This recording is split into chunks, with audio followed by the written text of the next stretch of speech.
everybody, today we're going to be moving the job to a new site. We're cleaning this one up. That's what you see Michael over there doing. He's pushing trash.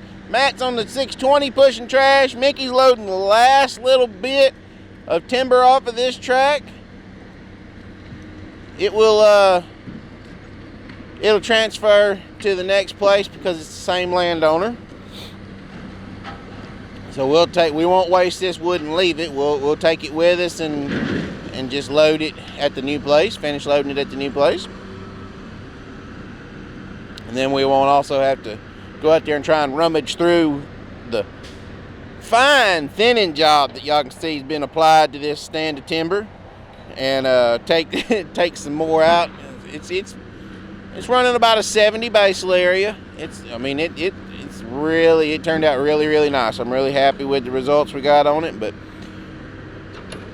so yeah, that's what we got on the agenda today. We're getting moved, getting a new job site started. No telling what kind of fun time adventures we're gonna get into today.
Started the new track now. See Michael back there, he's going to knock down some bushes to put Mickey's loader in there.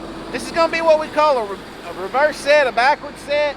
Our trucks are going to be, the way we normally work, we work from right to left. Well, here we're going to have to work from left to right. Not always Mickey's favorite thing to do, but it is what it is. He can do either. And we have found a trash dump in our set here. There is bicycles and paint and washers and dryers and shop vacs. Huh? I seen that going through a tire, so I figured I'd move it. Yeah, that's probably going to go through a tire. We probably need to get them out of the way. But anyway, we got all kind of stuff going on. Ground is not the best here. Go figure. Not sure how much of this we're going to be able to work. There's 32 acres here, and then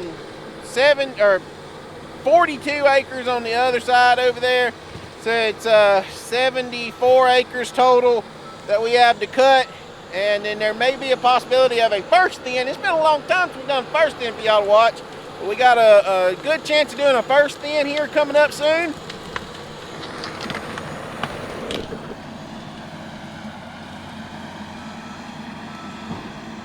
Let y'all watch Michael blade on this set here a little bit. Now, the first row I got cut is right there, and it's wet. Man, it's wet. Y'all can see the way the ground is right there, which a lot of that is because they didn't get it really good and clean whenever they first thinned it. They didn't clean the set really good, so that's going to be of some difficulty. But what happens if you don't get the trash pushed back down, like right here underneath us? You'll see right here where somebody's been in there with their tractor pushing a road to make a dump in our set. It's good clean dirt, good clean ground, and it's drying out. We're right here where Michael's at. I guarantee you they did not blade it all back out really good.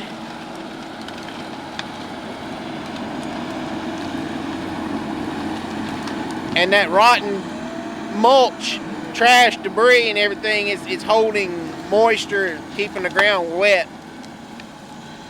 I'm kind of hoping that's why that first row I cut right there is so wet, filling looking. There's actual water running out of the ground. I'm hoping that's why it's so wet, is because of the trash that they hopefully toted down it. Alright, so what he's going to do now is he's going to go up here. Instead of pushing, because I saw that skidder was spinning while he was pushing. I know, you can take your time and make it work better, blah, blah, blah, blah, blah. But to make sure we don't spin where that loader's going to go and bust our ground open since it's getting wet, we'll just pull up there, back blade the bushes down, just like so. And now Mickey's ready to go in the set.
Alright, so one of my #1 questions I seem to always get: why do y'all run dual tires? Why do you run mismatched size tires? You know, all that good stuff. Fixing to show y'all. You can see we're building shovel roads, shovel mats, whatever you want to call it. This is a mat here. Just in front of that's another mat. We're currently standing on a mat. Put y'all in different mode. There we go. Y'all can see we're standing on a mat. Cutter's sitting on a mat. Y'all can see the mud running out of the cutter tracks. So what we're doing is there's little short rows. Y'all see they go just a little piece down there, and then they run into the blacktop.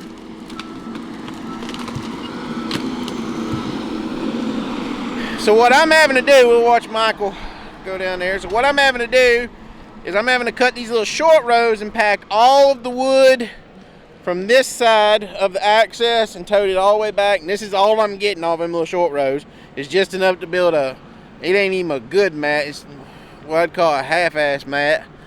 But we're getting wood put there. And then y'all look down here. All that down there that y'all see, that's all water. It's solid freaking water. It's wet. So this is what we do when it gets wet. This is why we run the duals. This is why we run mismatched tires. The biggest reason we run mismatched tires is for size. Y'all can see how tight it is down these down rows with the machine. If you were to have because the inside tire is 35.5 inches wide, if you was to have an additional 35.5 inch wide tire on the outside, you would not be able to work the machine in the thinning. So that's why we run a 24.5 inch wide tire on the outside, and it's also a tad bit shorter, so it's not always stressing your axles. And the 35.5 inch tire is also a thicker tire, like it's a heavier dutier tire, so it will withstand the stresses of the big machines and the big loads that the machines put on them nowadays and stuff like that. That's the biggest reason we're running the 35.5s on the inside. You could run 30.5s, but you're more apt to, you're gonna be slung bust a bead out on the tire. So as y'all can see right here, all we have is wood right here. Now this seems to be holding up so far, but he ain't got no wood over here. But you go to your next pile up here, and I have just a little bit of wood right there and a little bit of wood right there. And y'all watch how that skidder, those duals, will climb up on that. All right, y'all saw how it just locked on? You just locked into that wood? That is why we run duals. Everybody wants to think the duals will make it work softer ground better, like you won't have to work the wood, all that other stuff. No, that is completely wrong. You run the duals to help hold you on the wood. That is where, for those of y'all that have always asked, why don't I use the super singles or the super wide tires, flotation tires like what Bobby and them use, Goodson's, All Terrain, you see them on their channel, they have a super wide back tire. Why don't we use something like that? Because if you notice in their application, they have those shovels down there building the roads, and the road is a solid road, like it's solid trees. It's not like what you see here, where I have, there's literally 3 pieces of wood. You go back there, there's like 4 pieces of wood and then 4 pieces of wood. That's all I have for my machine to run on here, because we're in a thinning application, and the volume is just not here to have a full mat. A single tire, even if it was to have a groove cut in the center, a single tire, a 50, a 65, a 72, whatever, they're not going to lock onto that wood like you just watch those duals do. And if it don't lock on, watch him climb up on this mat. You see how the tires literally jumped up on the wood, and it locks the machine to the wood.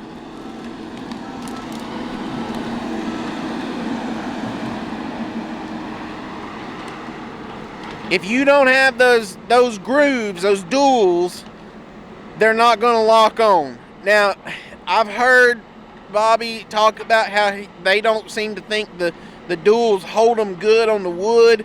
I can't answer that. All I can tell y'all is in our application, we've used 43s, we've used 50s. I believe at one time there was a crew around here that experimented with the 65s. There was a 50 with a, it's 50 inches wide, and they cut a groove in the middle of the tire to help try and make it hang on the wood like the dual does, and it just wouldn't do it. The 30.5 tires, if you use those with the 24.5s on the skidders, they do okay. They do better using a 30.5 and a 24.5 on your rubber tire cutters. Those seem to lock on the wood better for whatever reason. But if you go to using a 30.5 tire, it doesn't seem to have that locking effect that y'all are watching the skidder do.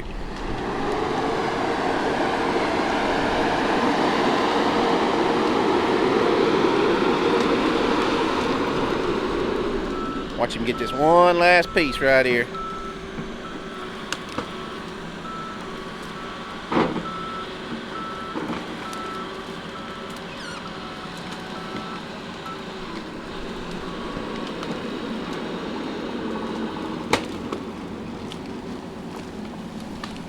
See the way it just gets up on the wood and it just locks itself. It's literally like running on a train track.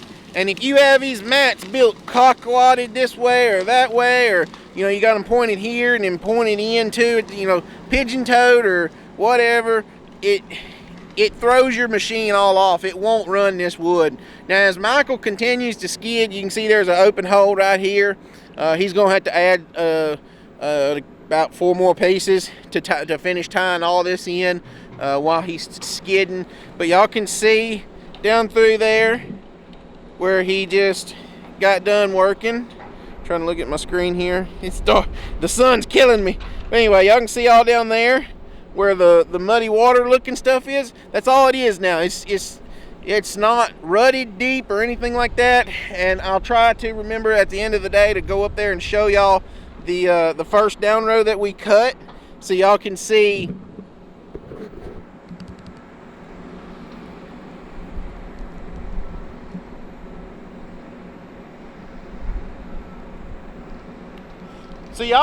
what it looks like.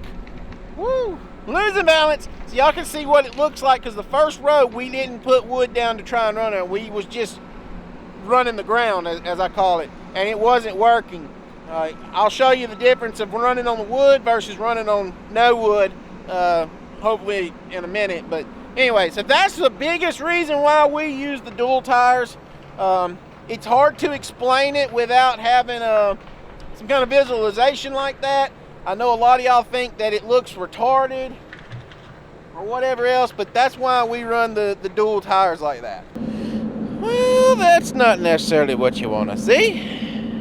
Not the prettiest. So y'all can see, y'all can tell by the way the sun's shining, it's late.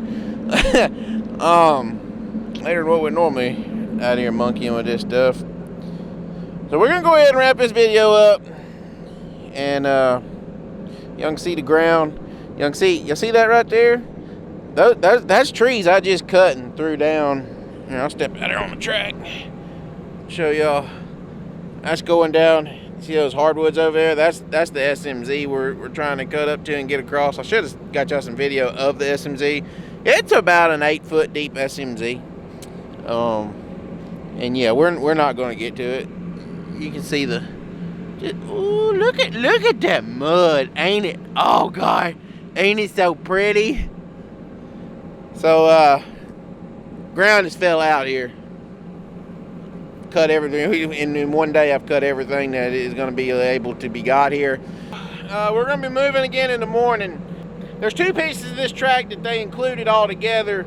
Like I told you earlier, this patch here was 32 acres. The other patch